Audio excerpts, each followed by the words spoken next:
A very good evening, all of you.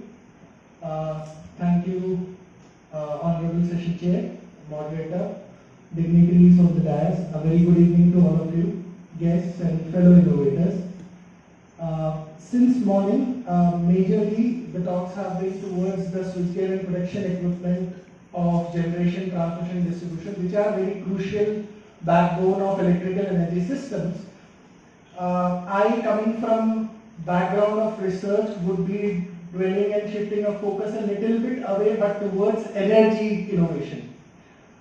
At the end of this lecture, I would desire all of you to look at any building, be it a building like a spoke complex or your own home, as a responsive entity towards the grid balancing or towards the grid services. See, what Corona has done is, we know about the term work from home, and what Corona has done is it has increased the energy services in the residential building sector as well in a very weekday afternoon. Also, there are new standards being developed for air conditioner systems which are reducing the chances of. Now, inverter air conditioners have the capability of changing the compressor speed as per the supply frequency.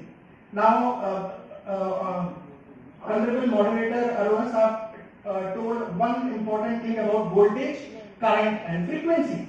And we understand that the frequency of the grid relative to the active power is very much important.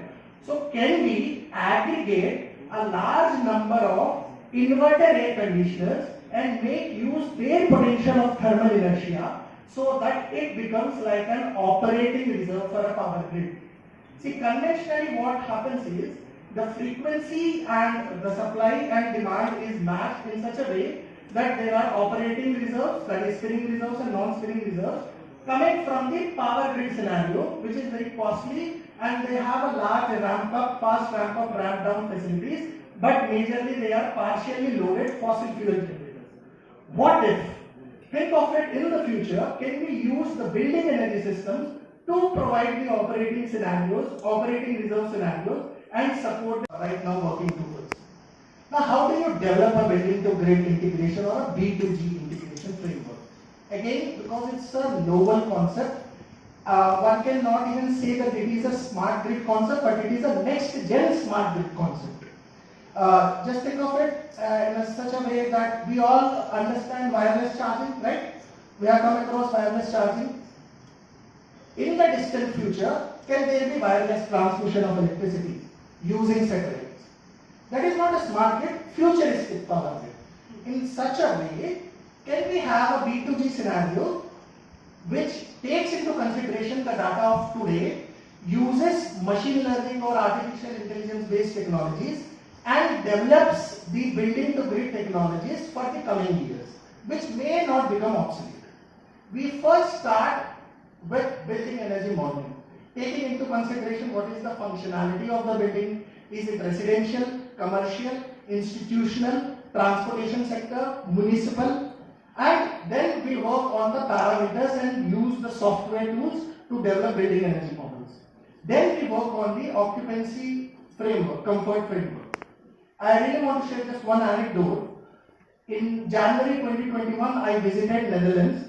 We were having a project closure meeting, and in January, it's a negative temperature in Netherlands. Eindhoven University of Technology has been awarded the Energy Efficient Award globally. Now, my supervisor's room was in the 4th floor, and because it was energy efficient, एक इंसान के लिए elevator नहीं चलता, right? It's an energy efficient building. Now, because she herself is an energy enthusiast, she was bicycling, she was coming to the office through the bicycle, she was getting late, it was on the 4th floor, she has to park her bicycle, climb up, go to the 4th floor because the elevator would not work for one single person, go to her office, switch on the AC, set the temperature at 26, but it was not possible because the temperature outside was very low. जीते हैं award energy efficiency के, but do you really think that is smart? One needs to understand, which I tell to my students also. I am daring this to say in front of practitioners, but coming from an academic background, चाहे कोई भी time हो, चाहे peak हो off peak हो, if I am a consumer of electricity, अगर मैं switch on करूं तो बिजली आनी चाहिए। That's what I have seen from my survey towards the consumer. The consumer may or may not, especially in India, may or may not understand what we are doing right now. But it is our responsibility that we need to take into consideration their willingness as well. So when you talk about energy efficiency and demand response, it becomes very necessary that you talk about occupancies, thermal comfort, indoor air quality, and also the illumination level comfort as well. That's what is the step 2. Then you go further and work towards the grid interaction modeling, where you take into consideration the grid dynamics, the time scale of the grids. Then you start implementing it and do the fault detection and diagnosis for the building to grid integration. Again, this is not a universal thing. This is what I have proposed through our research papers. So what we are doing is, at NSUT, we are building a HIL, hardware in loop test bed. So in what we are doing is, we are already modeling the already most sophisticated air conditioner. जो market में सबसे sophisticated air conditioner technology है, उसको हम बना रहे हैं, making it as the benchmark. Now we are working with reinforcement learning based technologies, which is called as the occupant comfort centric technology, where we are taking into consideration, is it possible to operate air conditioner without remote control for a commercial space? If there is my cabin, I will major times I will have my mobile. Mobile has a Bluetooth. Air conditioner has a Wi-Fi Bluetooth module. Why would I require a remote control? Can there be a machine learning based where it can take a data for 1 year, taking all the considerations of season, and the air conditioner itself realizes how I operate my ACs and what are the occupancies coming in and coming out, students coming in and coming out, how it can support the grid during the peak times. So this is where we are working on. We are working right now. The points which you are seeing on your screen are the sensor points. These are certain preliminary software-based results. You will never get a solution, single solution, whenever you work on improving thermal comfort or energy efficiency. Because ज़्यादा energy consume करोगे तो comfort बढ़ेगा, कम energy consume करोगे तो comfort घटेगा. So you will never have a single solution. So these are certain preliminary results in terms of temperature, CO2 concentration, that is indoor air quality, illumination level, and I would want your attention, request your attention towards occupant's comfort.